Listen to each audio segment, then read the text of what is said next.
A quick new idea daily from the world's greatest TEDx talks. I'm your host, Tosaliani, and this is TEDx Shorts. As we're all aware that the global pandemic has caused safety restrictions that affect our daily routines. This is especially true of our educational institutions, where we have had to seriously rework the established structures of school and recreation to keep our kids educated and engaged. But anthropologist Torsa Amri says that when we look at the history of human evolution, the traditional childhood experience is actually pretty new. Today, Dorsa shares a bit of history of this cultural shift and what the ramifications are for child development and learning. Short kids like kids everywhere spend a lot of time observing adults and incorporating their behaviors into their play. In fact, this is one of the reasons that play itself has evolved as a way to practice these skills in a way that are low cost. No one has to encourage kids to do this. They do it on their own because through unstructured play, children learn how to become adults. Another important benefit is these mixed-age societies is that kids teach to and to learn from one another. Younger kids benefit by learning from older kids who are only slightly better than them, and through teaching older kids strengthen their own skills. As you may experience yourself, teaching helps you learn. In our Western societies, kids here spend their development in a room with older kids in their own age by design. Adults determine when kids eat, they determine when kids play, they even determine when kids can go to the bathroom. And the unstructured playtime of recess is now quickly becoming a structured activity.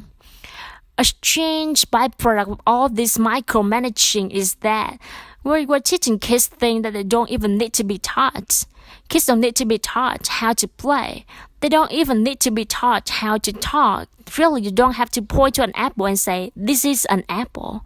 Kids also learn through exposure, like hearing you ask your husband for an apple and him handing you one. Apples, done.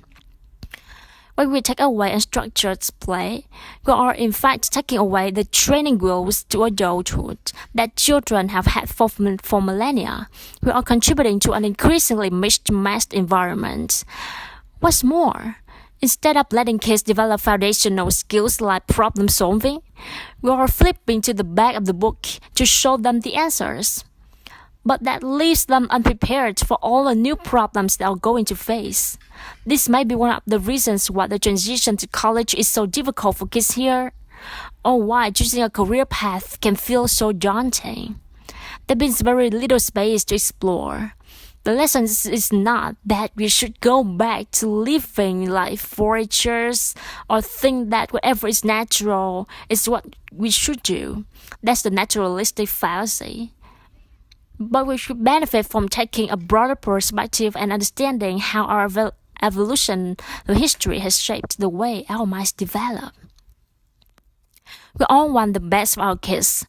We want them to be independent, confident problem solvers. We want them to be happy. It's hard to study the long-term consequences of these changes, especially because they are happening so quickly. But there are some tried and true methods for raising kids that have been used for millennia. Some of these methods you can start using now. Set up more mixed-age play days for your kids. Give them the room they need to make mistakes. Give them more unstructured playtime. In fact, this is not just an idea that's relevant to those who are raising kids, because even as adults are still developing. These lessons are applicable to you too. Allow yourself to make mistakes. Spend time with older family and younger friends. Give yourself some unstructured playtime. And perhaps recognize that the familiar culture all around you is in fact very strange. But the TEDx talk you just listened to was recorded at TEDx event in Boston, Massachusetts. All TEDx events are independently organized by volunteers who believe in the TEDx mission of ideas worth spreading. A special thanks to the organizing team at TEDx Cambridge. Want to listen to the full talk? Find Dorsey's talk and more at TED.com/TEDx Shorts. I'm Tosa Leoni. Thanks for listening and see you next time.